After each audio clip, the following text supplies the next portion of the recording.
कोकिला व्रत का कहानी। कोकिला व्रत शादीशुदा महिलाओं और कुमारी कन्याओं के लिए बेहद महत्वपूर्ण है। देवी सती और भगवान शिव की पूजा के बाद इस दिन कथा का पाठ अवश्य कराना चाहिए। सनातन धर्म में बेहद महत्वपूर्ण मानी गई है। आषाढ़ पूर्णिमा की तिथि इस दिन रखा जाता है। कोकिला व्रत रखने वाली महिलाओं को मिलता है सौभाग्यवती होने का वरदान। कुंवारी कन्याओं के लिए भी यह व्रत है बेहद लाभदायक। कोकिला व्रत पर महिलाएं करती हैं कोयल की पूजा। इस दिन पूजा आराधना के बाद अवश्य पढ़े देवी सती की पौराणिक कथा। आषाढ़ पूर्णिमा पर रखे जाने वाला कोकिला व्रत देवी सती और शिव भक्तों के लिए अत्यंत कल्याणकारी माना गया है। कहा जाता है कि जो भक्त कोकिला व्रत रखते हैं तथा देवी सती और भगवान शिव की पूजा करते हैं उनकी सभी मनोकामनाएं पूरी हो जाती है।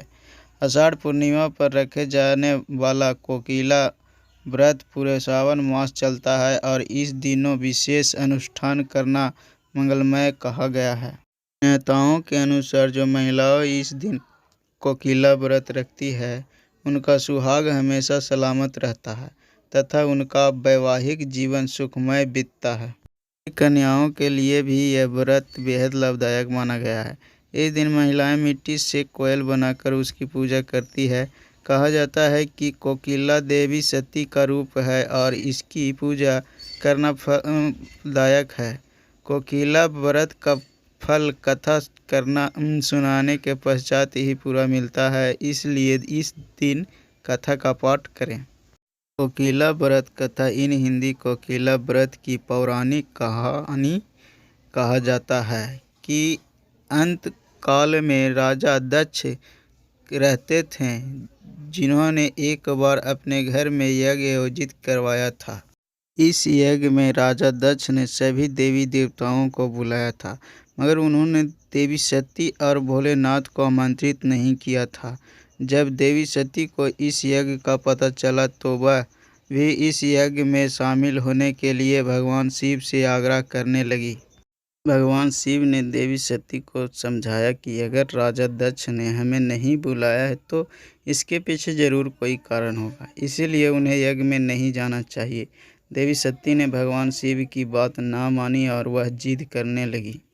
देवी सती की जिद मानते हुए भगवान शिव ने उन्हें यज्ञ में जाने की अनुमति दे दी।